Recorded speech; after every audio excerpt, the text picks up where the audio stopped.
أعوذ بالله من الشيطان الرجيم لا حول ولا قوة إلا بالله العلي العظيم بسم الله الرحمن الرحيم السلام عليكم كلكم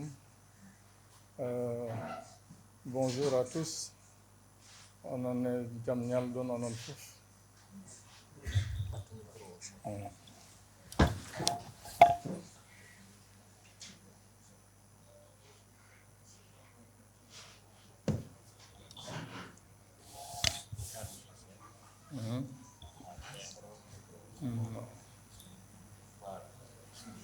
Voilà, bismillahi rahman rahim. Donc, je vais parler d'abord en français, s'il y a possibilité de traduction en arabe. Et puis, voilà. Donc, دور نتكلم باللغة الفرنسية وممكن واحدة منكم تترجم في اللغة العربية. اليوم جينا هنا نتكلم بالسياسي الموريتاني وتكلموا أيضا في البنية التحتية الأساسية الموريتانية، لأن شفنا هنا بالموريتاني سياسية ليس صحيح. نحن في بلادنا أخطرنا عندنا تقدم والتنمية. Voilà, donc grosso modo, je voulais vous dire que nous sommes venus ici pour parler de la politique mauritanienne et puis de tous les problèmes qui requièrent l'attention des Mauritaniens. Ces problèmes sont des problèmes sociétaux et des problèmes de développement. Les problèmes sociétaux sont des problèmes aigus dans notre pays et nous devons les résoudre avant tout pour pouvoir passer à autre chose qu'est le problème du développement. Donc je vous remercie vivement d'être venus pour pouvoir écouter, entendre et puis pouvoir comprendre ma démarche, parce que c'est une démarche que j'ai entreprise depuis plus de 2 décennies déjà et que je voudrais partager avec les Mauritaniennes et les Mauritaniens. Cette démarche concernera avant tout la jeunesse mauritanienne et les femmes mauritaniennes, la jeunesse mauritanienne et les femmes mauritaniennes, parce que ces 2 éléments sont au centre justement des problématiques mauritaniennes et du développement mauritanien. Sans ces deux aspects, il faudra savoir que la Mauritanie ne pourra pas bouger. Et nous avons besoin d'une Mauritanie forte, d'une Mauritanie unie, d'une Mauritanie prospère pour pouvoir avancer dans le concert des nations. Voilà, donc je remercie les journalistes qui sont venus.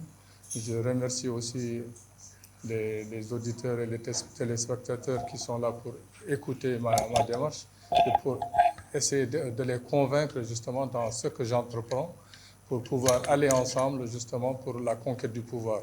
Parce que nous sommes venus ici, ce n'est pas pour jouer, nous sommes venus pour conquérir le pouvoir. Nous en avons les capacités, nous en avons les moyens, nous en avons l'ambition. Et nous voulons que la Mauritanie justement avance. Et pour avancer, il faudra que les Mauritaniennes et les Mauritaniens soient unis, main dans la main, pour avancer. À l'heure actuelle, les problématiques sont difficiles, que ce soit dans notre pays ou dans notre entourage propre. Et pour ça, nous avons besoin de tous.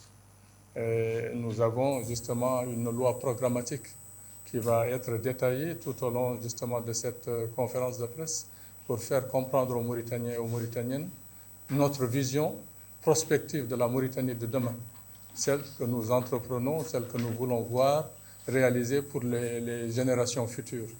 Et c'est une ambition qui est très forte et que nous souhaiterions que tout le monde y adhère. Et dans ces conditions, je souhaiterais aussi que la sensibilisation soit faite par vous, la mobilisation soit faite par vous, pour qu'ensemble nous puissions conquérir le peuple, le cœur des Mauritaniens et des Mauritaniennes. Et nous en avons la possibilité parce que les Mauritaniens sont des gens ouverts, sont des gens qui comprennent les problématiques de l'heure et puis qui peuvent aussi comprendre que la Mauritanie est à la croisée des chemins. La Mauritanie est à la croisée des chemins. Cette croisée des chemins, nous devons ensemble, vouloir traverser justement les embûches qui s'offrent à nous, qui sont devant nous. Nous en avons les capacités, nous en avons les moyens, et ensemble, Inch'Allah Ta'ala, nous pourrons essayer de conquérir le cœur des Mauritaniens et des Mauritaniennes, et puis de faire partir la Mauritanie vers des sommets. Ces sommets, nous croyons que ces sommets nous pouvons les atteindre et qu'ils ne sont pas difficiles, justement, si on est unis. Donc, j'attends les questions des journalistes.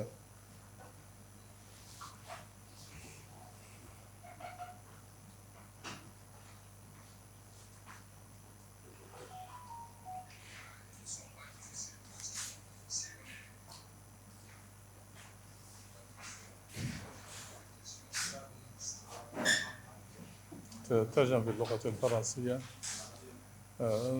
لا.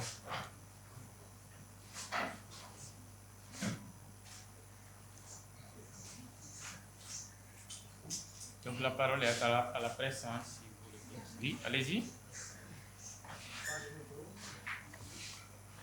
Moi, il y a un micro là.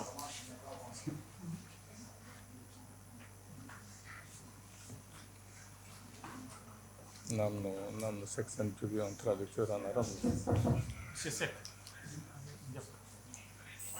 Merci beaucoup. Donc, moi, c'est Bakary Gueye, je suis journaliste, rédacteur en chef du site web Initiative News.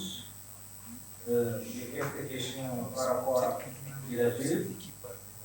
La première question, c'est de savoir est-ce que cette candidature était prévue pour la date et comment se fait-il qu'en étant candidat à la présidentielle, c'est à quelques mois du scrutin que vous annoncez cette candidature?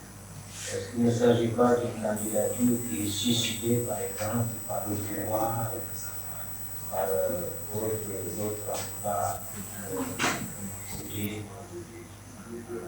pouvoir qui est en place? Ça, c'est la première question. La deuxième question, vous avez dit que donc fait face à beaucoup de problèmes, notamment des problèmes sociétaux auxquels vous allez donner la priorité. De quels problèmes vous voulez parler exactement quand vous dites qu'il s'agit de problèmes sociétaux? De quels problèmes exactement il s'agit? Voilà, merci. Merci, M. Gueye. Donc, cette candidature, c'est une candidature réfléchie depuis très longtemps. Voilà, ce n'est pas une candidature de dernière minute. Je réfléchis à ce programme depuis plus d'une décennie, 2 décennies, disons-le.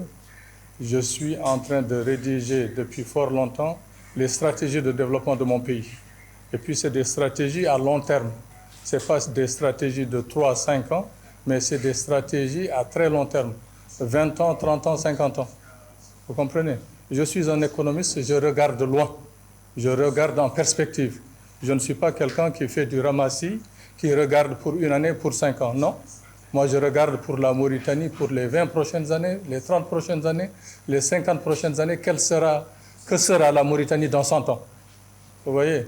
Donc, j'y réfléchis depuis plus de 2 décennies déjà. Et puis, moi, je ne suis jamais en acquaintance avec un gouvernement. Jamais. Les présidents successifs, j'en ai rencontré un. C'est lorsque nous étions venus ici pour la réconciliation nationale en 2006 avec Elie Mohamed Val. On l'a rencontré.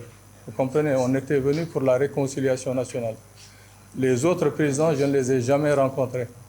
Donc, acquaintance avec le gouvernement de dernière minute, ça n'existe pas chez moi. Moi, je suis un homme pragmatique, un homme réaliste, un homme qui veut le bien de la Mauritanie et qui regarde loin pour la Mauritanie. Voyez-vous? Donc, ça, il faudra que ce soit clair dans l'esprit de tout le monde et puis qu'on sache que je suis un homme de principe, pragmatique, réaliste et puis légaliste. Je suis un légaliste aussi. Voilà, donc pour cette chose, je crois que les Mauritaniens et les Mauritaniennes, certains le savent, beaucoup d'ailleurs le savent, et bon, pour certains qui ne me connaissent pas, peut-être ils diront que oui, c'est une candidature de dernière minute. Voilà, ça, non. Et puis les problèmes sociétaux, c'est des problèmes que tout le monde connaît ici en Mauritanie, c'est les problèmes du passif humanitaire, les problèmes qui sont liés justement au mal-vivre en Mauritanie. les problèmes qui sont liés, par exemple, à la discrimination, à l'injustice sociale qui sévissent en Mauritanie. Ça, personne, aucun Mauritanien ne peut dire qu'il y a la justice, il n'y a pas de discrimination, ou bien que le passif humanitaire a été résolu. Le passif humanitaire n'a pas été résolu. Il faudra trouver des solutions justement sur ce dossier. Et ça peut se trouver très rapidement. Vous comprenez? Moi, je suis sûr que s'il y a la volonté politique, on peut trouver justement la solution très, très, très rapidement. Voilà. Donc, ces deux problématiques, c'est des problèmes... C'est des problématiques qu'on peut suivre très longtemps, qu'on peut résoudre très longtemps. Il faudra dire seulement qu'on téléphone, quoi. Il faudra qu'on te téléphone pour trouver. Téléphone, la personne a vu un téléphone ici. Donc, c'est des problématiques qu'on peut résoudre très rapidement. Et je crois que si le gouvernement s'y attelle, c'est des problèmes qui sont faisables en 6 mois. Moi, je suis résolu, quand je suis élu à la présidence de la République, à m'atteler justement à cette problématique et à aller résoudre en 6 mois. Ce sera le dossier prioritaire. Ce sera le dossier prioritaire. Et puis le résoudre, c'est une volonté politique, de l'engagement aussi. Je crois que jusqu'à présent, certains diront que ça a été résolu, mais non, ça n'a pas été résolu. Même l'ancien président a reconnu que ça n'a pas été résolu. Donc il faudra s'y atteler et puis dire aux Mauritaniens que c'est un problème sur lequel il ne faudra pas transiger. Il ne faudra pas transiger là-dessus si on veut que les autres problèmes soient résolus de leur côté.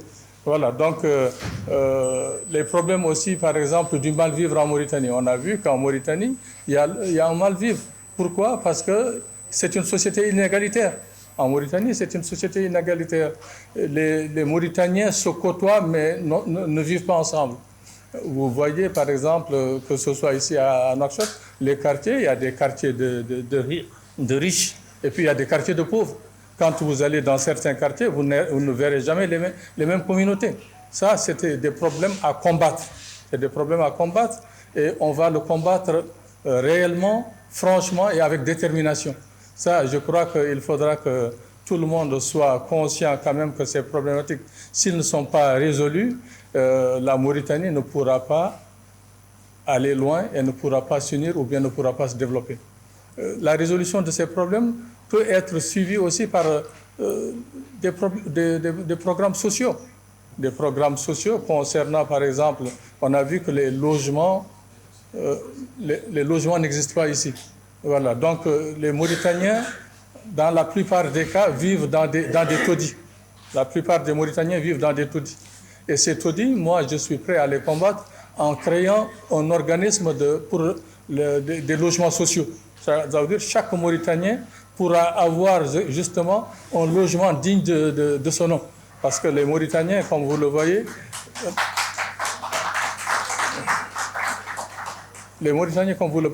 la plupart du moins, ou bien 90%, vivent très mal, très mal. Et puis ça, ce n'est pas normal. Pour une population de 5 millions d'habitants, un pays qui regorge de richesses, et il y a la pauvreté qui sévit dans ce pays. Et ça, c'est un problème à combattre franchement et avec détermination. Donc, pour ces problématiques, ce que je formerai comme gouvernement sera prioritairement justement axé sur le passif humanitaire, sur les problèmes sociétaux, sur le problème de l'enseignement et sur le problème du développement. Peut-être qu'on y reviendra avec d'autres questions pour pouvoir les développer plus amplement, pour que les gens comprennent ma démarche et comprennent l'ambition pour la Mauritanie. Tu as retrouvé?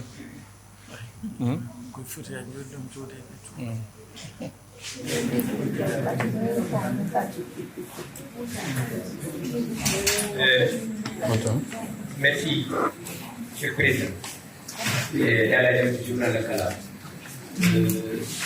J'ai deux à trois questions. La première, à vous entendre, vous développer un discours très semblable à celui de l'opposition mauritanienne. Mais vous êtes déclaré candidat indépendant. Qu'est-ce qui s'est passé? Vous n'avez pas approché les gens ou ils ne vous ont pas approché? C'est-à-dire l'opposition qui est à la recherche d'un candidat unique ou d'une candidature indépendante. La deuxième question, c'est par rapport au dossier du passif humanitaire. Vous y êtes revenu. Il semble que le gouvernement s'apprête ou s'apprêterait à trouver une solution avec les solutions contentieuses avec les associations des ayants droit. Qu'est-ce que vous savez de ce dossier-là? Est-ce que vous avez été informé des démarches qui se sont déroulées entre les associations et le gouvernement ou non? Et la troisième question, c'est par rapport au mal-vivre que vous avez relevé. Nous nous acheminons vers le mois de Ramadan. Quel conseil donneriez-vous au président ou au gouvernement pour permettre à ces gens dont vous parlez, ces gens qui vivent dans des petits problèmes, pour surmonter ce mois béni qui va nous traverser? Vous avez parlé justement de l'opposition, c'est le même discours. Quand vous regardez de près, peut-être que les derniers. Voyez-vous, il ne faudra pas être dans la vie, il faudra regarder l'avenir. Il ne faudra pas toujours se pencher sur certains faits qui sont passés qu'on peut résoudre. On peut les résoudre résolument, avec autorité, détermination. Et puis, la Mauritanie en a besoin. Parce que sans la résolution, comme je l'avais dit tout à l'heure, sans la résolution de ces problèmes, la Mauritanie n'ira pas loin. N'ira pas loin. Donc, moi, je me mets au-dessus de la mêlée pour être, comme candidat indépendant, attirer les autres qui comprennent ma démarche pour qu'on puisse aller ensemble vers, justement, des lendemains meilleurs. C'est ça ma vision des choses. Voilà. Donc, pour la deuxième question, le passif humanitaire, j'en ai entendu parler. J'ai entendu, bien entendu, comme beaucoup de Mauritaniens, parler du passif humanitaire. C'est des problèmes, comme je l'ai dit, il faudra les résoudre avec détermination. Moi, quand je viendrai au pouvoir, les 6 premiers mois seront consacrés à ça. Résolus définitivement, on passe à autre chose. On passe à autre chose. Ça, c'est une réalité. Et puis, les Mauritaniens n'attendent que ça. Les gouvernements ne se sont pas attelés comme il se doit sur le passif humanitaire. Parce que s'ils s'étaient attelés comme il se doit sur le passif humanitaire, ça n'allait pas traîner pendant 3 décennies. 3 décennies, disons-le. Et 3 décennies dans la vie d'un homme, ça compte. Vous comprenez? Beaucoup de ces gens, par exemple, sont morts, ou bien d'autres sont sur des fauteuils roulants, ou d'autres sont des handicapés. On aurait pu résoudre ces problèmes avec le problème des veuves, avec, par exemple, le problème des déportés, avec beaucoup d'autres problèmes. Ça, moi, je suis résolument engagé à résoudre ce problème pendant les 6 premiers mois de ma mandature. Voilà, ça, c'est un fait. Et prenez en compte, soyez sûr que moi, je suis déterminé à régler ça. C'est pour le bien de la nation, c'est pour le bien des Mauritaniennes et des Mauritaniens. Et ça, ensemble, on le fera coûte que coûte. C'est avec un engagement ferme.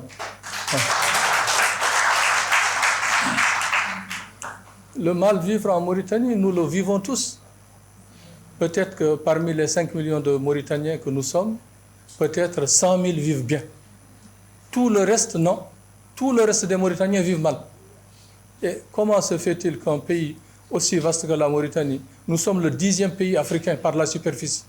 Nous sommes plus grands que l'Égypte, l'ancienne civilisation égyptienne. La Mauritanie est plus grande. Vous comprenez?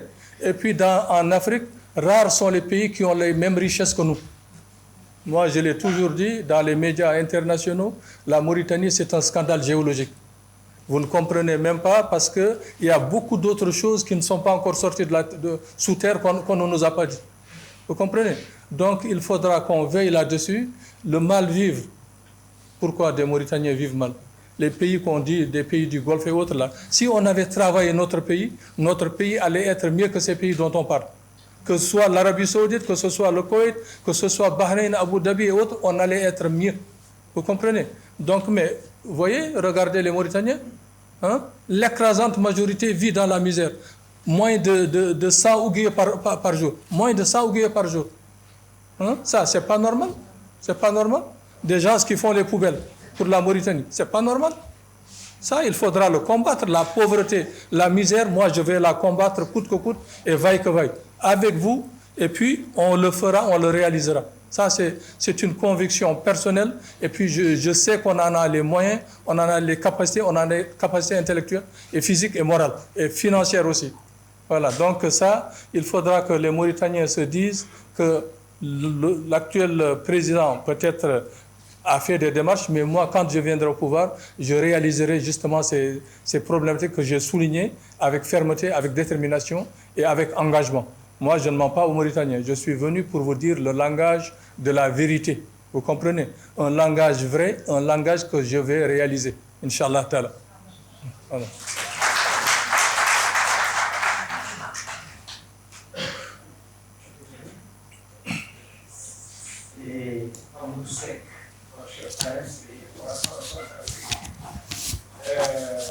Vous êtes candidat à la présidence de la République. Vous arriverez, si en tout cas votre vœu est exaucé, vous allez vous retrouver aux commandes d'un pays dont l'école est à l'agonie depuis plusieurs années. Donc, qu'est-ce que vous comptez faire pour redresser l'école mauritanienne qui souffre de multiples maux? Ça, c'est la première question. Ma deuxième question est un peu complémentaire par rapport à ce qui a été dit, c'est une espèce de relance.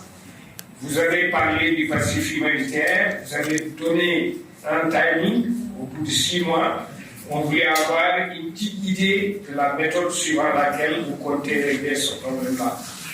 En quelques mots. Maintenant, au-delà de cela, la Mauritanie est dans un contexte géopolitique et sécuritaire trouble. Une fois aux commandes de ce pays-là, qu'est-ce que vous comptez faire pour maintenir la relative quiétude que nous vivons actuellement, parce que le dernier attentat terroriste sur le territoire mauritanien date de 2011. Voilà. Merci, M. Seck. Effectivement, notre pays est à l'agonie. Comme tout le monde le sait, nous le déplorons. Parce que sans école, point de développement. Et nous avons vu que cette problématique se pose à notre pays depuis plusieurs décennies. Et la principale préoccupation justement de ma mandature sera justement de régler ce problème des langues nationales.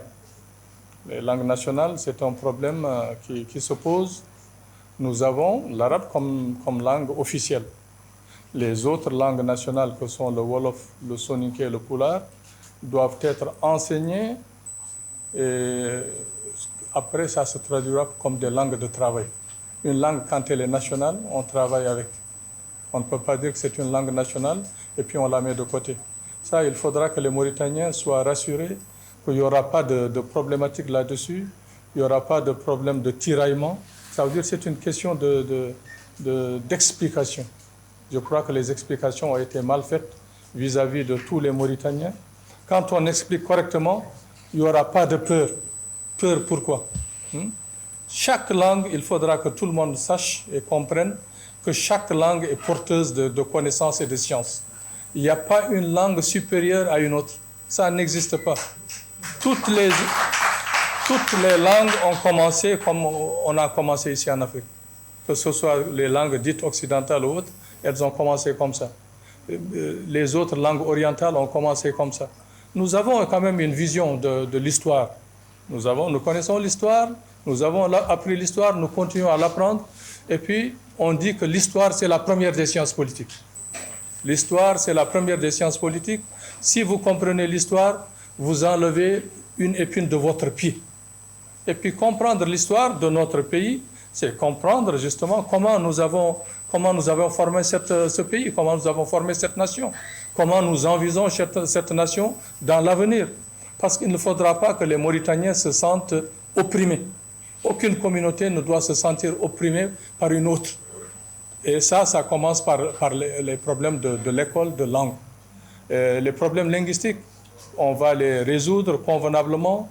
On va créer des instituts, justement, comme il en existait, un institut de langue, pour essayer de promouvoir ces langues, les enseigner depuis l'école primaire, les enseigner au secondaire, les enseigner à l'université et en faire des langues de travail. C'est des langues qui peuvent être des langues de travail fermement. Et puis ça, il faudra que les Mauritaniens le sachent. Nous avons une chance, nous n'avons que 4 langues dans notre pays. 4 langues, c'est pas difficile. Et puis la majeure partie des jeunes Mauritaniens parlent 3 ou 4 langues. Parce qu'ils sont entre eux. Ils sont entre eux. Quand les jeunes sont entre eux, ils parlent. Le langage, pour un enfant, c'est très facile. C'est un terrain de jeu. C'est un terrain de jeu et ça, il faut que les Mauritaniens le sachent, le comprennent et puis aussi l'intègrent dans leur subconscient parce que c'est important. Il ne faudra pas qu'il y ait une communauté qui ait peur que les autres langues soient enseignées. Bien au contraire, parce que ça va renforcer la nation et ça va en faire une nation forte, dynamique et qui va vers le progrès. Parce que s'il y a des opprimés ou des gens qui se sentent abandonnés ou bien autres, ça veut dire qu'ils vont se dire qu'on n'a rien à perdre et puis tout peut arriver. Tout peut arriver et ça, on ne veut pas en arriver là. On veut une Mauritanie unie, une Mauritanie dynamique, une Mauritanie prospère. Et ça, avec l'école aussi, on peut y arriver. Parce que l'école, c'est le début justement de la citoyenneté. La citoyenneté commence par l'école. Si les enfants, déjà dès le bas âge, comprennent qu'ils sont choyés, qu'ils sont aimés et qu'on leur ouvre les portes, là, il n'y aura pas de problème dans l'avenir. Ça, c'est ma vision des choses. Vous avez parlé de comment régler le passif humanitaire. Le passif humanitaire, le régler, ça veut dire qu'il faudra s'asseoir autour d'une table. À l'instar de ce qui s'est passé au Rwanda, en Afrique du Sud et même au Maroc. Vous comprenez? Il ne faudra pas qu'il y ait des toisements. Il ne faudra pas qu'il y ait des gens qui se sentent acculés ou qui se disent marginalisés par d'autres. Donc, le règlement de ce passif humanitaire, il faudra que tous soient autour d'une table et puis qu'on dise qu'on est résolu à résoudre ce problème. De cette résolution dépendra l'avenir de la Mauritanie. Parce que si ce problème continue à perdurer, il faudra savoir qu'il y a anguille sous roche et puis tôt ou tard, on ne pourra pas mesurer l'ampleur de cette déflagration qui pourrait arriver. Et ça, on ne veut pas en arriver là. Donc, la résolution de ce problème, il faudra que les veuves soient consultées. Il faudra que aussi ceux qui sont indexés, eux aussi, soient approchés pour leur dire qu'il n'y aura pas de revanche. On n'a pas l'esprit de revanche. On peut pardonner, mais on n'oublie pas.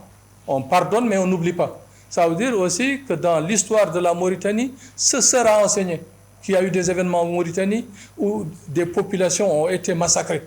Ça, c'est bon à savoir parce que ça essaie de laver l'esprit pour qu'il y ait un esprit sain. Mais quand on cache des choses, c'est toujours mauvais. Donc ça, il faudra le faire dans les livres d'histoire, l'enseigner dans les livres d'histoire, et puis faire des lieux de mémoire en Mauritanie, et puis reconnaître aussi les lieux où les massacres se sont faits pour essayer de cartographier justement ces lieux pour en faire des lieux de mémoire. Ça, je crois que c'est important. Et puis, quand on parle du passif humanitaire, il faudra une indemnisation correcte. Une indemnisation correcte de ceux qui ont subi. Ce n'est pas des indemnisations, par exemple, qui sont dérisoires, mais des indemnisations calculées correctement et puis au fur et à mesure des années. Parce qu'il y a des veuves, il y a des enfants, et puis il y a aussi par exemple, des enfants qui ont perdu tous les deux parents. Donc ça, il faudra que ces orphelins aussi soient pris en compte, soit d'ailleurs, maintenant ils sont grands, parce que si c'est depuis plus de 30 ans, ils sont déjà majeurs, ils sont mariés, ils sont pères et grands-pères. Donc tout ça, ça devrait être calculé au prorata justement de ces pertes et puis au prorata des années. Au prorata des années, ça veut dire que plus les années passent, plus les indemnisations seront importantes. Parce que les familles ont souffert, beaucoup de familles sont dans la pauvreté totale. Et ça, il faudra le reconnaître. Et ceux qui ont été déportés par notre gouvernement, qui sont à l'extérieur, que ce soit au Mali et au Sénégal, doivent revenir dans leur terroir. Ils doivent être indemnisés eux aussi. Ça veut dire qu'ils doivent être indemnisés. Le gouvernement peut en assumer la charge, le gouvernement doit reconnaître ça, et le gouvernement doit s'excuser auprès de son peuple, de sa nation, des fautes commises. Parce que l'État, c'est une continuité. Même si celui qui l'avait fait n'est pas là, mais ceux qui suivent doivent en assumer la charge. Ils doivent demander pardon à la nation mauritanienne et demander pardon, d'ailleurs, au monde entier, parce que commettre ce genre de crimes, c'est abominable. C'est abominable. Nous pouvons pardonner, mais nous ne pouvons pas oublier. Ça veut dire l'oubli n'existe pas. Il faudra que ce soit enseigné pour que les Mauritaniens se souviennent comme d'autres peuples se souviennent. Il faudra que les Mauritaniens se souviennent qu'il fut un temps dans notre pays, il y a eu des choses qui sont passées. Mais on a oublié maintenant, on a pardonné, mais on n'a pas oublié. Ça veut dire que ça doit être inscrit dans les livres d'histoire. Ça, c'est bon pour l'esprit. C'est bon pour l'esprit.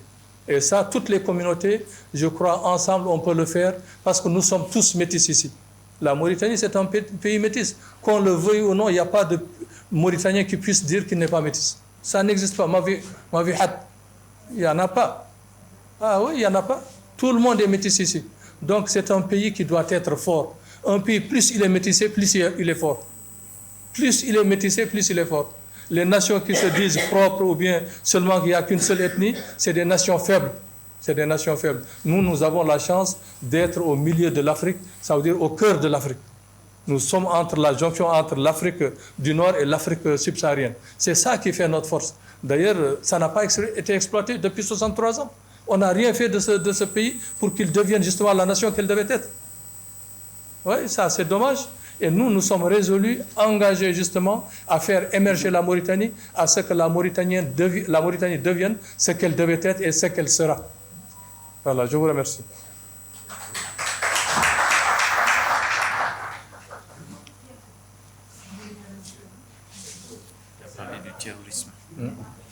Oui, bon, la dernière question que vous avez posée, c'était sur le terrorisme.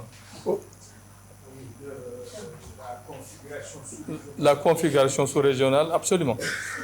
Depuis plus de, je crois que c'est depuis 2012, depuis les derniers attentats qui sont passés dans le nord de la Mauritanie vit pratiquement dans une sérénité. Ça, nous devons remercier justement les forces de sécurité de la Mauritanie qui font du bon travail, disons-le, qui font du bon travail, qui sécurisent nos frontières. Et puis ça, c'est important dans une nation, la sécurité des frontières. Et on a vu qu'autour de nous, à l'est de la Mauritanie, il y a des terreaux. Ces terreaux sont difficiles à combattre. Ça veut dire, disons-le, au Mali voisin. Donc, pour ce faire, la Mauritanie a besoin justement de renforcer ses capacités militaires, son renseignement et puis sa vigilance. Et pour ce faire, je veux encore rebondir pour dire que la Mauritanie doit avoir une armée multiethnique. Voilà, parce que dans le cadre actuel, pour qu'une armée soit une armée républicaine, il faudra que toutes les composantes de la nation y figurent. Parce que sans ça, l'armée deviendra toujours faible. Toujours faible. Ça, je vous le garantis. Il faudra que l'armée mauritanienne devienne une armée république comme on l'a connue dans les années 60, 70 et 80. Ça veut dire où tout le monde s'y retrouve. Tout le monde s'y retrouve. À l'heure actuelle, ce n'est pas le cas. Très peu de Mauritaniens s'y retrouvent. Ça veut dire que quand on regarde dans la presse internationale, croyez-moi, ce que je dis là, ce n'est pas seulement ma vision des choses, mais même ailleurs, c'est ce qui se dit. Donc, il faudra qu'on évite ces écueils pour que la Mauritanie ait une armée républicaine. Ça veut dire que toutes les composantes de la nation mauritanienne devraient se retrouver dans cette armée pour qu'elle puisse combattre efficacement. À l'heure actuelle, il y a du matériel qui monte en puissance. Mais pour qu'elle devienne républicaine, il faudra qu'il y ait suffisamment de Soninké, suffisamment de Maure, suffisamment de Haratin, suffisamment de Peul, suffisamment de Wolof. Comme ça, personne ne sera brimé et elle combattra plus efficacement. Mais quand il n'y a qu'une seule ethnie qui est là-dedans, ça veut dire que cette armée manque justement de vigilance vis-à-vis des autres communautés et ça, c'est très dangereux. Donc, cette quiétude que nous observons dans notre pays, c'est à saluer, à renforcer. Parce que aussi dans le nord de l'Afrique, il faudra savoir qu'il y a quand même des choses qui bougent. Donc ces choses qui bougent, il faudra que la Mauritanie soit vigilante là-dessus. C'est des armées qui sont puissantes. Elles sont beaucoup plus puissantes que la nôtre. Que ce soit le Maroc, le Royaume chérifien, ou bien l'Algérie qui possède la deuxième armée d'Afrique, après l'Égypte. Donc ça, il faudra que les Mauritaniens soient vigilants là-dessus pour que, déjà avec nos voisins, que nous ayons des rapports sains.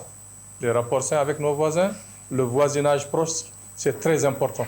Donc avec tous nos voisins, nous devons avoir des rapports sains, des rapports amicaux, des rapports de confiance. Donc c'est ça qui va faire de sorte à ce que justement la Mauritanie puisse toujours être dans un havre de paix militairement, bien que socialement, il y a des choses qui manquent. Et il faudra le souligner avec beaucoup de prospective.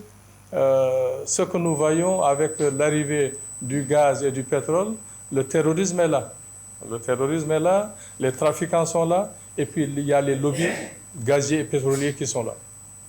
Quand il y a les lobbies gaziers et pétroliers aussi, il faudra le souligner, c'est une zone d'instabilité. Ça, je vous le dis en tant qu'économiste, en tant que visionnaire dans l'intelligence économique, parce que nous nous projetons loin. Donc, les lobbies pétroliers, là où ils se trouvent, il faudra savoir qu'il faudra une attention particulière pour qu'il n'y ait pas d'instabilité. Donc ça, il faudra que la Mauritanie soit très vigilante là-dessus, parce que sans ça, on aura beaucoup de soucis à se faire. Puis, vous avez parlé des infrastructures. J'en avais parlé un peu en arabe, j'avais dit « Beniyat al-Tahtiyatan al-Asasiyya », ça veut dire les infrastructures de base. Beniyat, voilà. Les infrastructures de base, c'est toutes les infrastructures en fait. Qu'elles soient sanitaires, qu'elles soient les infrastructures routières, ferroviaires, aéroportuaires. Ça, justement, dans notre programme, justement, ça figure en très bonne place. Pourquoi? Parce que sans les infrastructures, point de développement. Oui. Et on a vu que les infrastructures sanitaires sont très défaillantes chez nous en Mauritanie. Et les hôpitaux sont défaillants. Aussi, le corps médical est défaillant.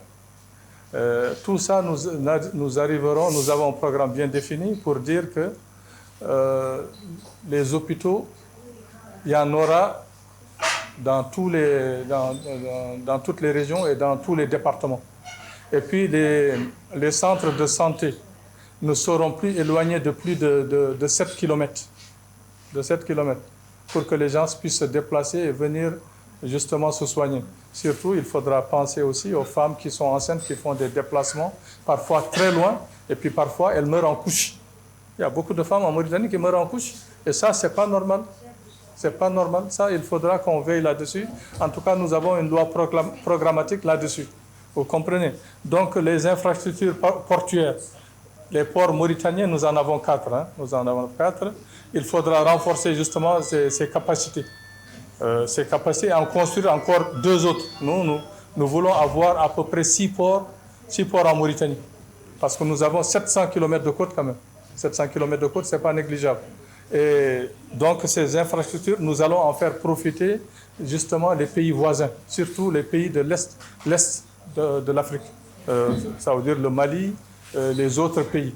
Il y a un programme qui est sorti récemment qui était demandé par le royaume chérifien, ça veut dire la construction un canal qui va de l'Atlantique jusqu'au Tchad.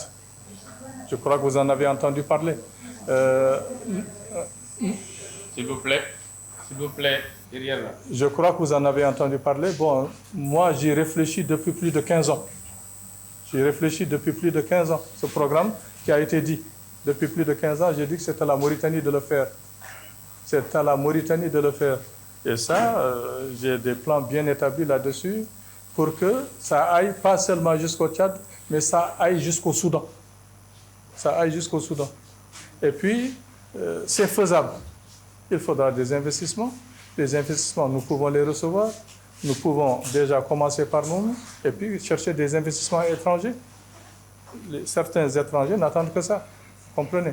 Donc c'est faisable. Nous pouvons le faire. Et puis c'est à la Mauritanie de le faire. Et moi, je suis sans embâche là-dessus.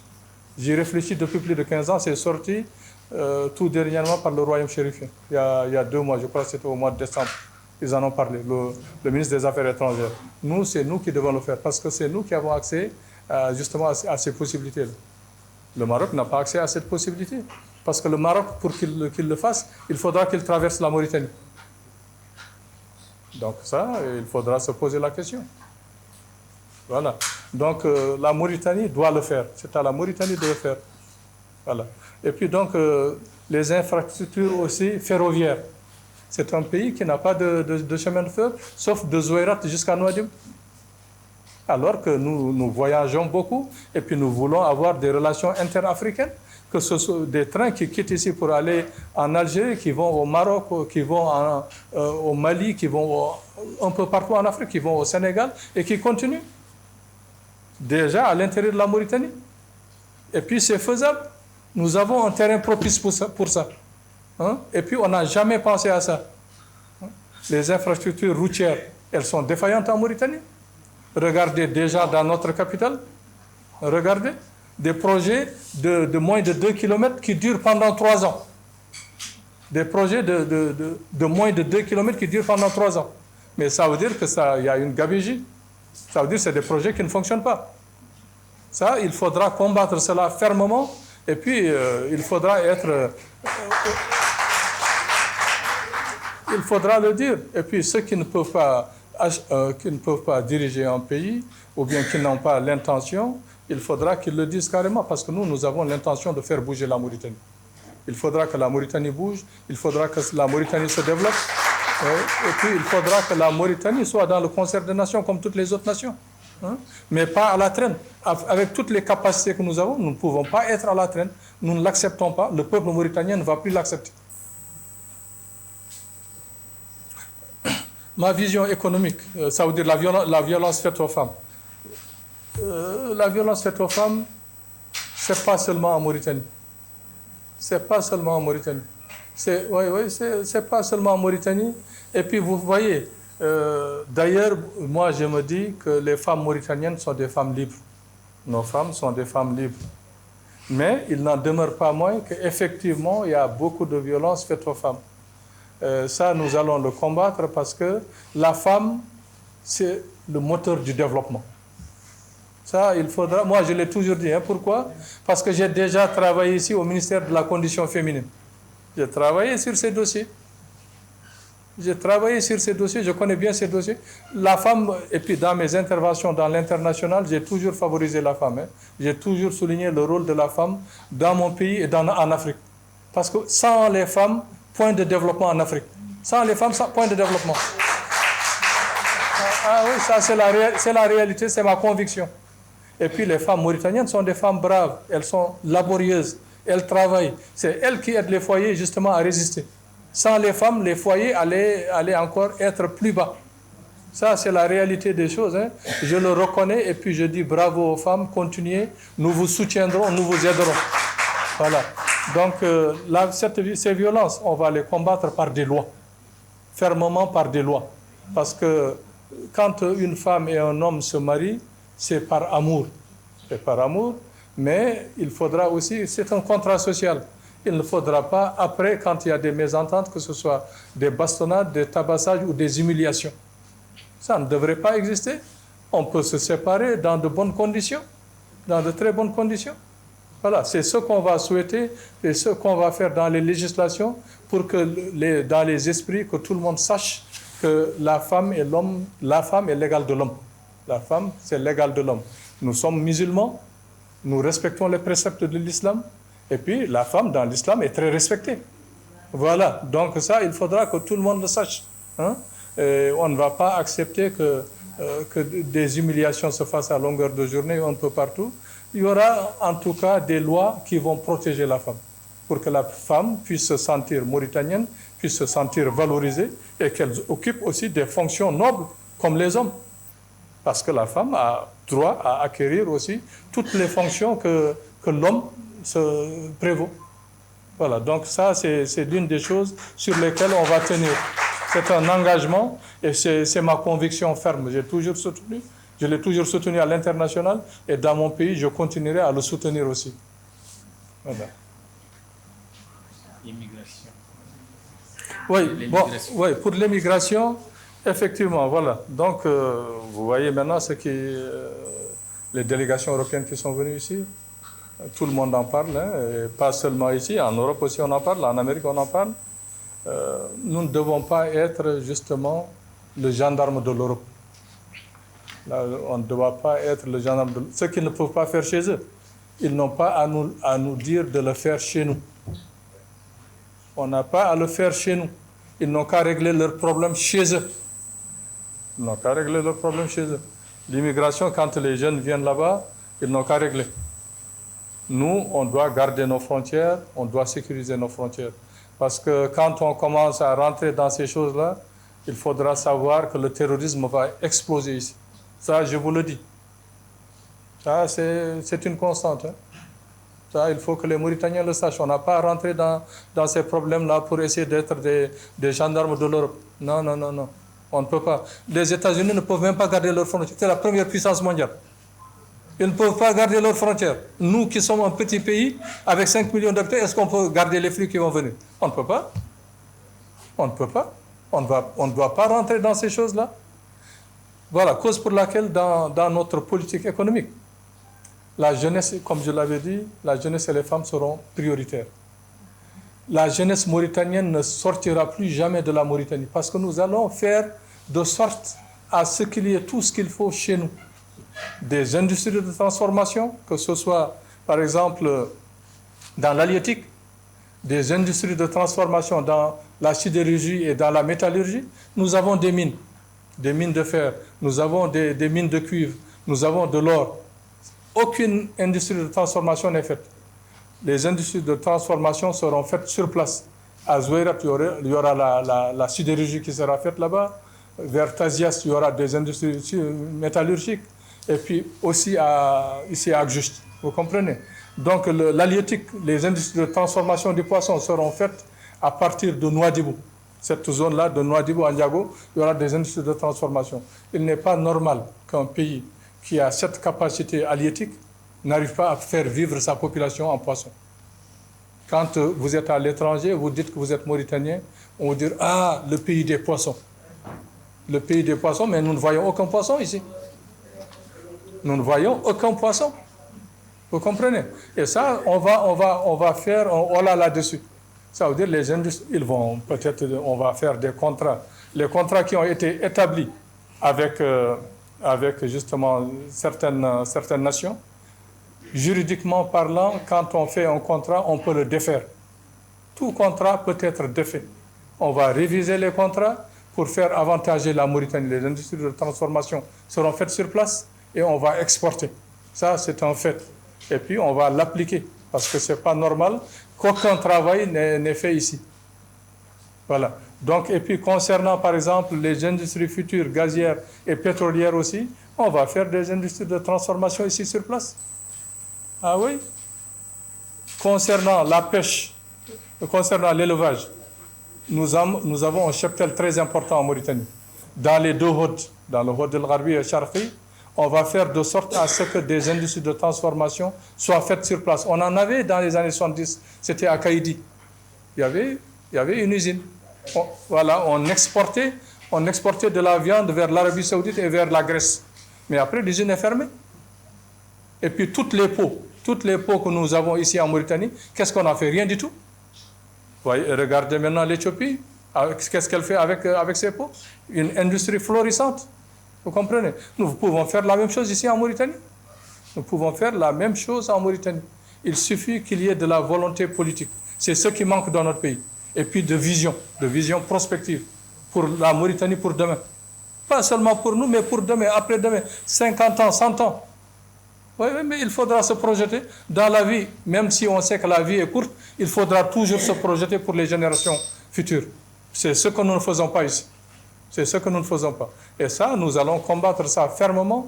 Nous allons y arriver. Moi, j'en suis convaincu parce qu'il y a des lois qui sont là, déjà faites. Et puis, nous avons une vision claire là-dessus. La jeunesse, justement. La jeunesse, il faudra qu'elle soit au cœur.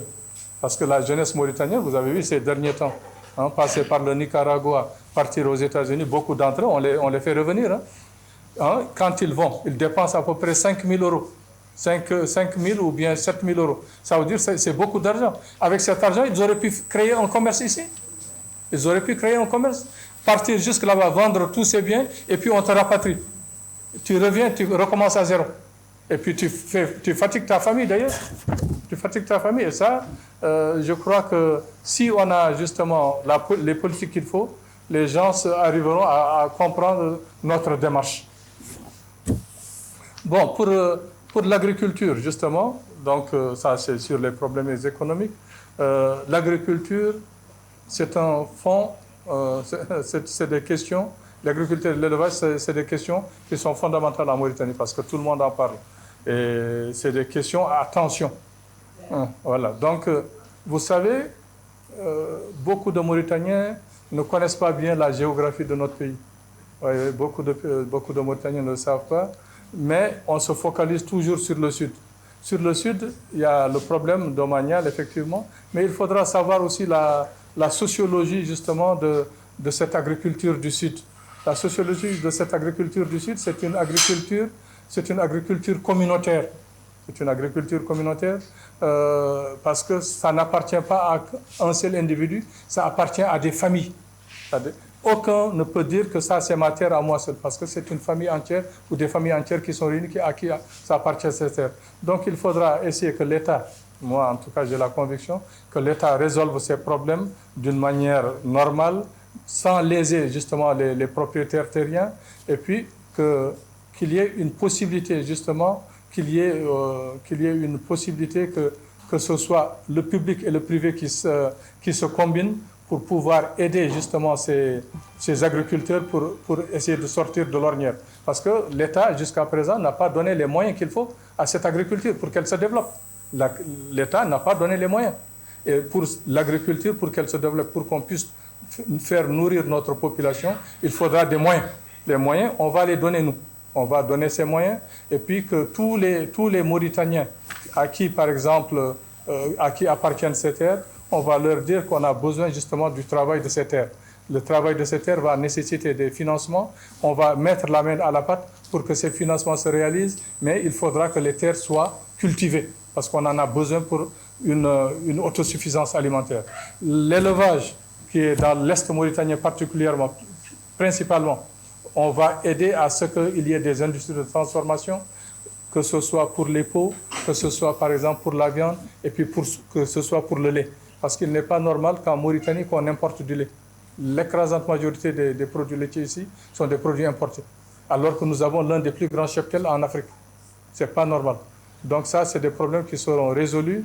On va aider massivement justement les éleveurs de l'Est mauritanien à ce qu'ils puissent réaliser justement ces questions, à ce qu'ils puissent réaliser ces questions, et puis qu'on soit convaincu qu'il y ait aussi, par exemple, l'agriculture et l'élevage dans l'Est mauritanien et l'agriculture et l'élevage dans le Sud aussi, mais en donnant des moyens à ces agriculteurs et à ces éleveurs. Il faudra des moyens. Les moyens, la Mauritanie les a parce qu'on a gaspillé beaucoup de moyens. Beaucoup de moyens ont été gaspillés maladroitement avec des projets fallacieux. Ces projets doivent être abandonnés et puis ceux qui sont à l'origine justement de ces projets qui ont manqué d'envergure, il faudra qu'on leur dise la réalité. Il faudra soit que les projets continuent à être réalisés, soit par exemple qu'ils remboursent justement ces montants qui ont été dilapidés. Il faudra un remboursement parce qu'on ne peut pas laisser faire des gens qui disent qu'ils sont entrepreneurs et qu'ils veulent travailler pour le pays alors que ces projets ne sont pas réalisés. Nous avons des projets pour la Mauritanie. Les entrepreneurs mauritaniens sont des entrepreneurs dynamiques. Nous allons les aider à ce qu'ils puissent se projeter en Afrique. Pas seulement parce que le marché mauritanien, c'est un marché très étroit. 5 millions d'habitants, c'est très étroit pour un développement. Donc nous allons les aider à se projeter en Afrique. Nous en avons les capacités parce que les entrepreneurs mauritaniens sont de bons entrepreneurs. Voyez-vous, par exemple, aller en Angola ou bien au Congo. Les entrepreneurs mauritaniens sont des entrepreneurs bien vus là-bas, que ce soit dans le domaine financier, que ce soit dans le domaine des industries. Donc on va les aider. Ça, il faudra qu'ils le sachent pour qu'ils se projettent en Afrique et puis qu'ils donnent leur expertise. Dans le domaine aussi minier, nous allons faire des démarches pour que l'expertise mauritanienne soit valorisée à l'international, en Afrique particulièrement, parce que depuis 1974-1975, la SNIM fonctionne correctement. D'ailleurs, l'État en a pris beaucoup, sinon elle aurait pu être beaucoup plus performante. Donc tout ça doit être revu pour que l'expertise mauritanienne dans le domaine minier aussi soit vue en Afrique et puis qu'on prenne des parts de marché dans les mines des autres pays, que ce soit par exemple en Angola, au Mozambique, en Guinée. La Mauritanie en a les capacités avec cette expertise. Donc tout ça, ça doit être revu et puis qu'on aide nos entrepreneurs. Donc ça, moi, j'en suis convaincu. Les entrepreneurs seront aidés pour qu'ils puissent se projeter en Afrique. Il y aura d'autres...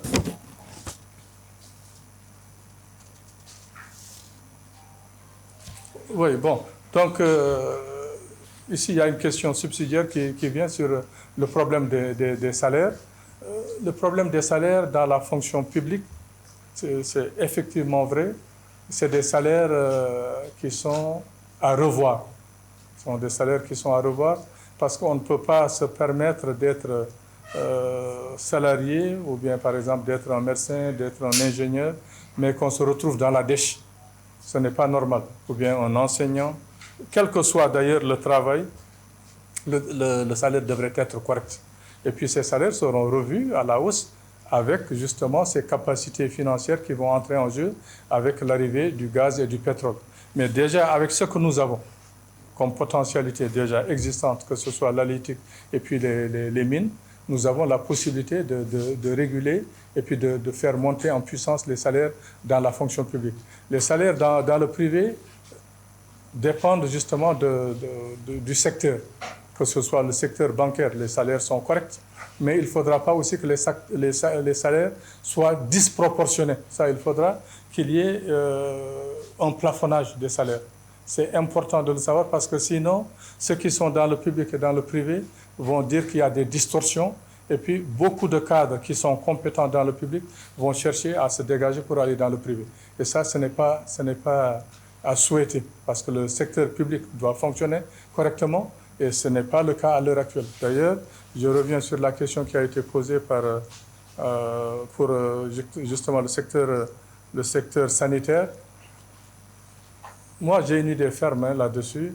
Pour le secteur sanitaire, quand nous arriverons au pouvoir, on dira aux médecins, aux infirmiers et autres qui travaillent dans le secteur, ils n'ont qu'à choisir où est-ce qu'ils veulent être, soit dans le privé ou dans le public.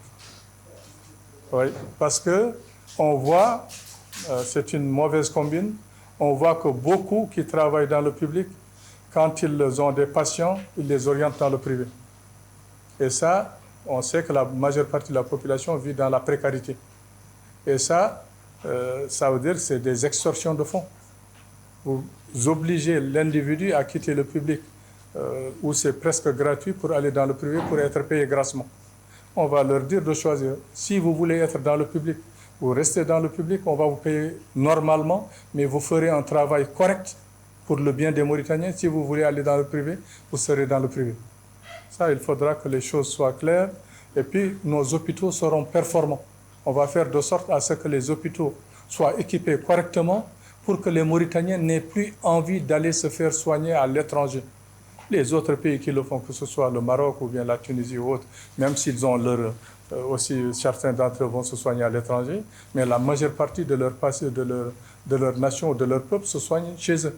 Nous ferons de sorte à ce que les Mauritaniens se traitent correctement chez eux, qu'on les traite ici avec des appareillages corrects, avec des médecins qui sont bien formés, des infirmiers, des infirmières, des sages-femmes qui sont bien formés. Et puis, les salaires suivront. C'est ce que nous allons faire. Inch'Allah Ta'ala, on va le réaliser parce que c'est faisable. C'est faisable. Donc, moi, je ne vais pas transiger là-dessus. Tous les Mauritaniens se soigneront ici gratuitement. Il y aura une gratuité des soins. Gratuité des soins. Parce que ce n'est pas normal que les Mauritaniens ne puissent pas se soigner.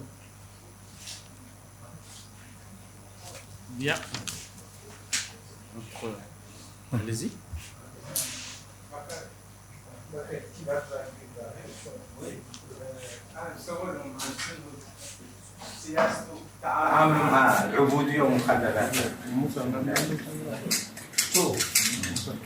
Quelle est votre position? Comment vous allez vous comporter par rapport à la question de l'esclavage associatif? Oui, mais le problème de l'esclavage, effectivement, c'est un problème qui existe. C'est un problème où il y a cette problématique a été dite par beaucoup de Mauritaniens. C'est un problème délicat, mais la résolution peut se faire. Pourquoi je dis elle peut se faire? Ça veut dire qu'il faudra s'asseoir, comme pour le passif humanitaire, il faut s'asseoir autour d'une table. Ceux qui se disent haratines ou esclaves, et ceux qui se disent, par exemple, ceux qui sont là pour dire que ces esclaves leur appartiennent. Ça, c'est des questions qui ont possibilité d'être résolues. La résolution se fera par un dédommagement correctement fait, parce qu'il n'est pas normal qu'au XXIe siècle, qu'on indexe toujours la Mauritanie comme étant pays esclavagiste. Bon, n'importe lequel, que ce soit un Bidan ou bien un Peul ou bien un Soninké, un Haratine ou un Wolof ou un Soninké, quand on dit Mauritanien, c'est tout le monde qui est compris dans le truc. On va dire que vous êtes des esclavagistes tous. On va dire que vous êtes tous des esclavagistes. Donc c'est un pays d'esclavagistes, et puis voilà. Donc ça, là où on le dit, ces questions, quand elles sont posées, moi, à mon humble avis, je suis toujours mal à l'aise. Ah oui, je suis mal à l'aise, je suis mauritanien. Quand on indexe ton pays, même si tu as des problèmes avec ton gouvernement, tu es mal à l'aise. Hein, vous comprenez? Donc ces problèmes seront résolus définitivement. Les gens qui se sentent esclaves ou qui ont été mis sous l'esclavage seront dédommagés. Dédommagés correctement. Correctement, je dis, ce n'est pas par des centaines de milliers de guillemets et autres, ce seront des gens qui seront dédommagés correctement et puis ils auront des accès gratuits, par exemple, pour les logements sociaux. Ils auront des accès gratuits pendant des années pour l'électricité, les soins, ce sera gratuit pour tous les Mauritaniens, pour leur montrer que l'État, la nation mauritanienne leur demande pardon. Parce que ça, ce n'est pas normal. Ce n'est pas normal qu'on prenne des gens, qu'on les assujette et puis qu'on leur dise que voilà, vous n'êtes bon à rien. Alors que c'est des gens qui sont là, c'est des Mauritaniens. Depuis toujours, ils ont été Mauritaniens. Donc, cause pour laquelle je vous ai dit qu'il faudra que nous sachions notre histoire. Si nous connaissons notre histoire, nous allons être fiers de notre histoire parce que notre histoire remonte à très loin. Vous comprenez? Tous les Mauritaniens confondus. Quand on connaît notre histoire, après, les choses s'aplatissent. Les choses deviennent moins virulentes. Tous les Mauritaniens savent qu'ils sont parents, qu'ils sont métissés. Donc tout ça, il faudra tirer là-dessus des leçons pour leur dire que les tiraillements par-ci, les tiraillements linguistiques par-là, ou bien sur les terres, tout ça, ça peut être résolu. Il faut une volonté politique. Et nous avons cette volonté politique pour résoudre ces problèmes qui sévissent dans notre pays. Et puis, nous le résoudrons correctement, bien, et puis sans qu'il n'y ait des gens qui soient laissés de côté.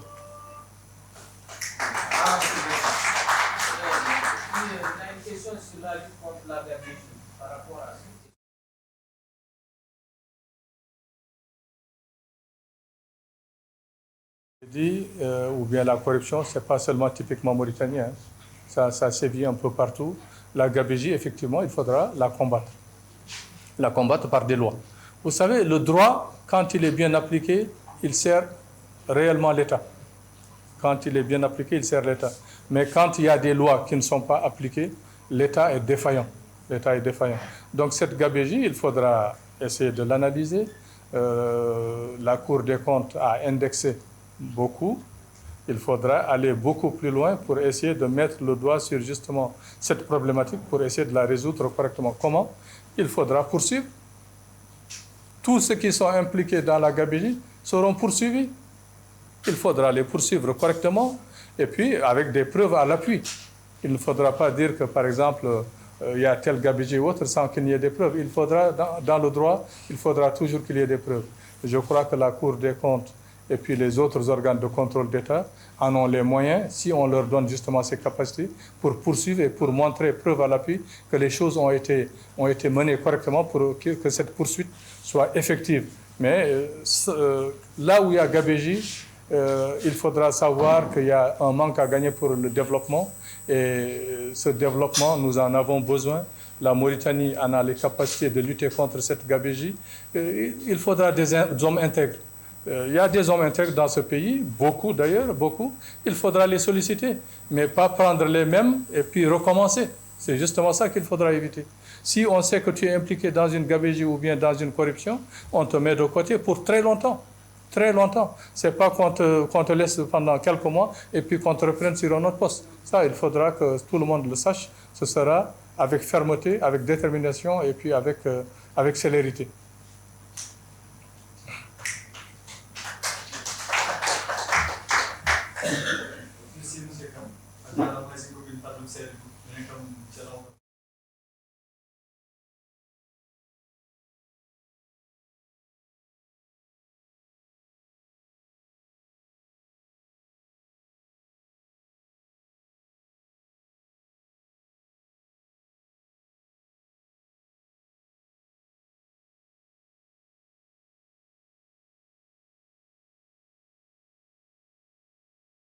Question ma ko faare jangde leydi Mauritanie ha tengti question des langues nationales waɓe eɗen gandi jangde leydi seɗen woni 1960 ha fayi ɗo ñalawma hande c'est ma première question et la deuxième nde garɗa ɗo nde pour wawde huccande wiide ko hande ƴamde lefol laamu mbeɗa ɗeɗinoma naatde wiide ko won dillere sawru ngol walla wonon coalition pour yiɗde wonde hen candidat ha ndumpuɗani mbawaɗa wonde yaade wonde bellele waɗa walla fin tan jaɗa.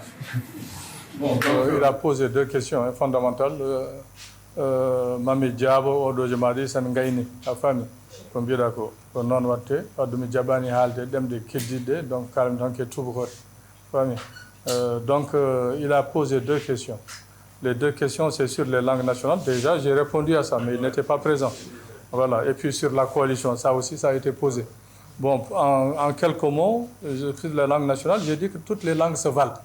Toutes les langues se valent. Il n'y a pas une langue qui est meilleure ou supérieure à une autre. Ça, c'est connu sociologiquement, linguistiquement. Et puis l'enfant, dès le bas âge, quand il apprend sa langue maternelle, il est beaucoup plus performant. Ça, c'est comme ça. On n'y peut rien du tout, c'est comme ça, c'est la logique humaine. Vous comprenez? Donc, toutes les langues se valent et toutes les langues doivent être étudiées. Nous avons la chance d'être dans notre pays, nous n'avons que 4 langues. 4 langues, c'est très facile. Très facile. La majeure partie des Mauritaniens parlent 3 à 4 langues. Ceux qui sont au Guidimaha, ils parlent 4 langues. Ceux qui sont dans la région de Trarza, ils parlent 3 langues. Vous comprenez? Ceux qui sont dans la région du Gorgol, Mbouten et tout ça, ils parlent 4 langues. Peut-être même 5, parce qu'ils parlent Bambara aussi. Vous comprenez? Hein? Donc c'est comme ça. Quand on est ici à Nouakchott, on parle presque toutes les langues. Hein? Les jeunes Nouakchottois, ils parlent presque toutes les langues. Vous comprenez? Donc ça, c'est des questions faciles à résoudre. Et puis, il faudra s'atteler à ça pour que personne ne soit laissé de côté ou bien que se sente, par exemple, mis de côté ou bien disent que tu n'es pas de la nation ou bien ça ne nous intéresse pas ta langue. Non, ça, il faudra résoudre ça. Chacun va étudier sa langue dans sa langue maternelle en étudiant les autres langues nationales. Hein? En étudiant les autres langues nationales. C'est important.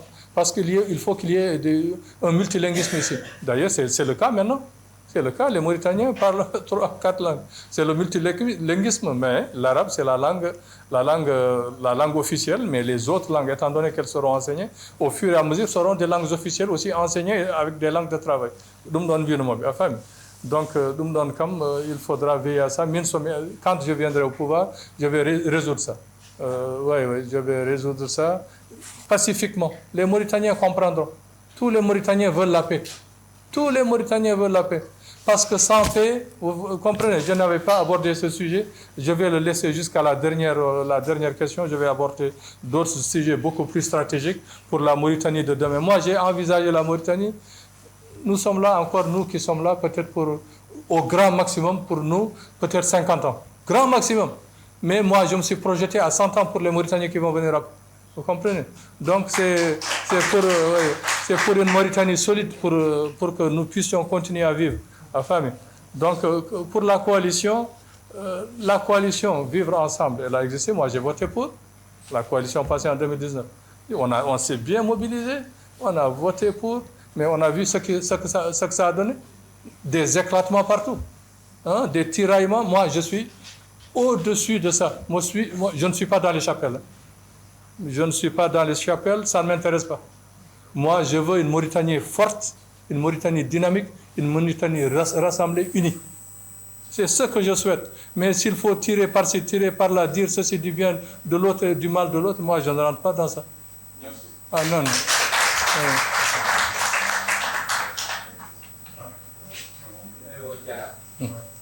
Donc, ko jiɗnomi ko haalde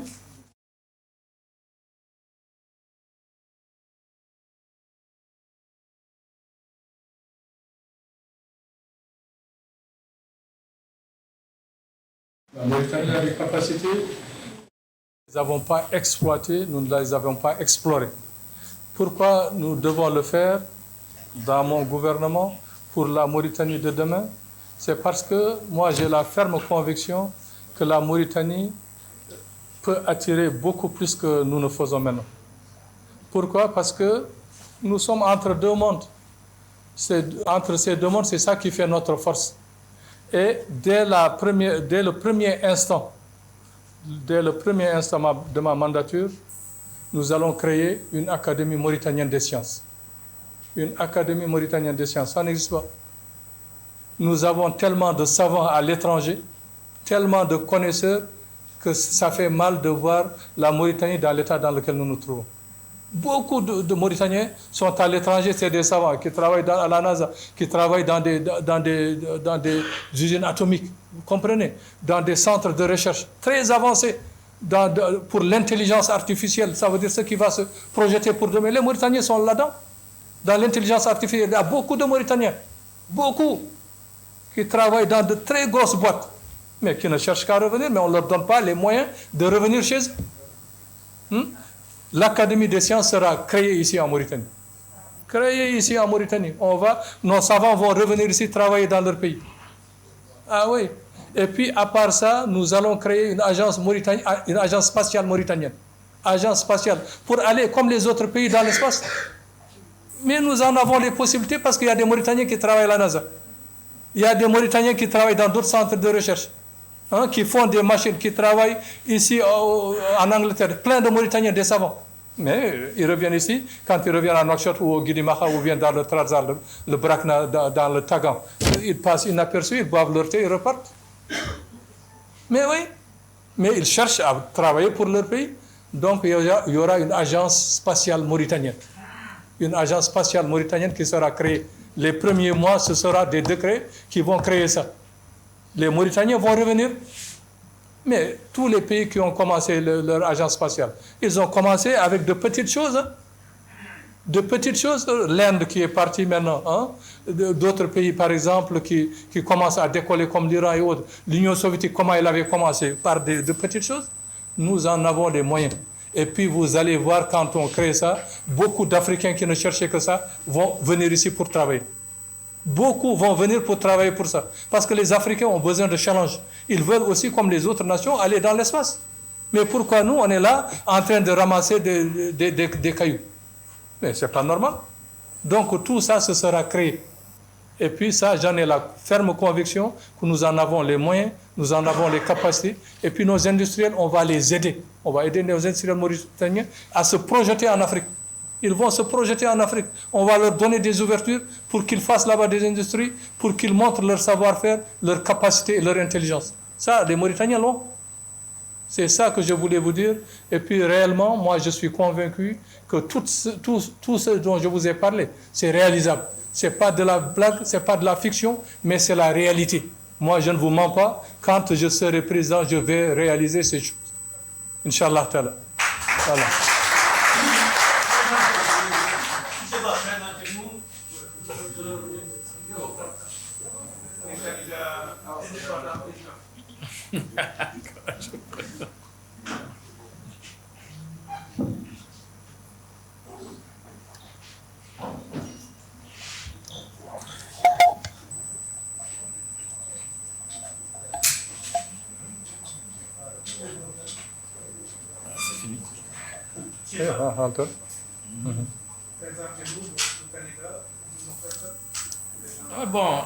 Pour ceux qui ne connaissent pas, Dr Hamedine Mokhtar Khan est un Mauritanien qui a déjà travaillé ici. Comme il a dit, il est docteur en sciences économiques, en intelligence économique.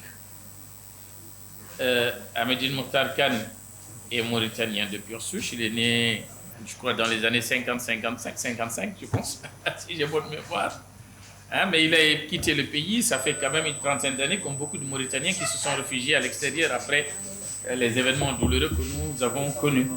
Il a vécu un instant au Sénégal et aujourd'hui il vit en France, comme moi d'ailleurs. Non seulement il n'est pas terne, moi je suis terne avec la barbe, c'est la différence.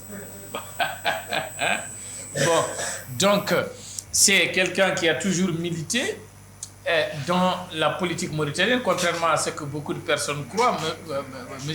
Kane n'a jamais été absent de la scène politique mauritanienne. Au contraire, parce que nous, qui sommes partis dans les années 80, nous étions partis pour des raisons politiques, nous étions tous au départ des militants des flammes. Quand je dis des flammes, ce n'est pas les flammes actuelles, mais les flammes originelles de 1983. M. Kane a dirigé la section française des flammes pendant une dizaine d'années, pour vous dire. Et que M. Kane, en 1986, après justement les événements qui ont renversé le président, le dictateur Maouya Ould Sidi Ahmed Taya, une frange des flammes a décidé de rentrer. J'étais dans ce club-là comme lui. Donc nous sommes revenus ici en Mauritanie en 1986, parce qu'après le congrès de Cincinnati des flammes, il y a une scission. Donc INL qui avait dit que puisque Maouya était renversé et que nous étions des réfugiés politiques et non des immigrés, nous avons cru depuis lors que le combat politique devait se mener à l'intérieur du pays avec tous les Mauritaniens et non à partir de l'extérieur. Donc depuis lors, nous nous sommes inscrits dans le combat politique interne. Nous sommes revenus ici et nous avons été reçus par le président de la République d'alors qui était, comment il s'appelle là, Eli Ould Cheikh Abdallahi. Nous avions créé ce qu'on appelait les flammes rénovation. Donc, quand nous avons créé les flammes rénovation, nous avions Ibrahim Assar, par exemple. Ibrahim Assar était à l'APP, il avait quitté l'APP. D'autres, comme les Balas, étaient là. D'autres jeunes aussi, comme les Amati Jeanne Diop. Et puis, il y avait la JD qui était là. En ce moment, ce n'était pas la JDMR. Mais justement, la MR était ajoutée à cause de nous. Parce que c'est nous qui étions flamme rénovation. Donc, le MR, Mouvement pour la rénovation. Nous avons soutenu la candidature d'Ibrahim Assar en 2007, excusez-moi. Et après, nous avons fusionné tous avec l'AJD pour donner l'AJDMR. Depuis lors, M. Kane s'inscrit dans cette mouvance politique. Et certains croient que M. Kane est un arriviste, on ne le connaît pas. Mais non, non, il n'est pas un arriviste, il a toujours été militant, il a été toujours acteur politique dans ce pays-là. Même s'il vit à l'extérieur, comme Amadou Alpha d'ailleurs, mais Amadou Alpha, vous le connaissez bien, parce que là-bas, il n'y a pas la Tiréhak, lui, il aime la Tiréhak Mauritanie, il revient toujours. C'est toute la différence. En France, il n'y a pas la Tiréhak, moi, c'est pourquoi je reviens toujours. Mais lui, il préfère les haricots, parce que là-bas, il y a des haricots verts, des haricots blancs. C'est un Kane. Donc, il préfère rester là-bas. Ici, il n'y a pas d'haricots blancs, il n'y a pas de haricots verts. Bon, ça, c'est une blague, mais en réalité, c'est qu'il revient très souvent dans le pays. Mais il est peut-être politiquement ici invisible parce qu'il milite à l'extérieur. Mais il est souvent ici, sa famille vit à Rosso. Donc il n'est pas absent du pays, contrairement à ce que beaucoup croient. Il n'est pas absent du pays, il est là, sa famille vit à Rosso. Hein, donc son papa originaire de Gagny Tekan, sa mère originaire de Dolol, de Helmodinala que tout le monde connaît, donc un métissage. Mour, Hardani, Wolof, Halpular, tout couleur, bon, tout est dans le sang de M. Kane. Voilà, c'était un peu en résumé qui est M. Kane. Voilà.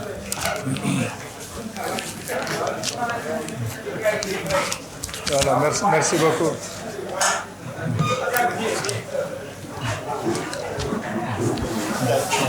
Merci beaucoup. Voilà. Ah, Thierno Mbodj. Merci beaucoup. Merci beaucoup. Merci beaucoup.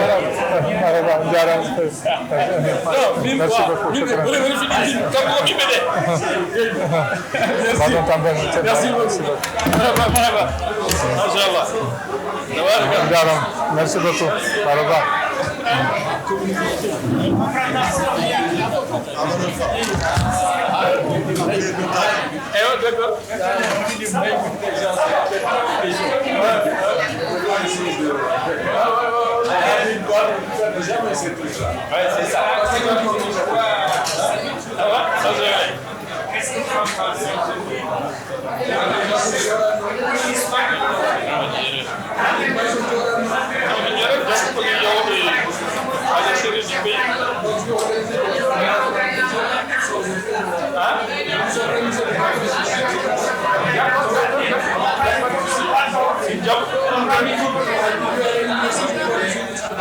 D'accord.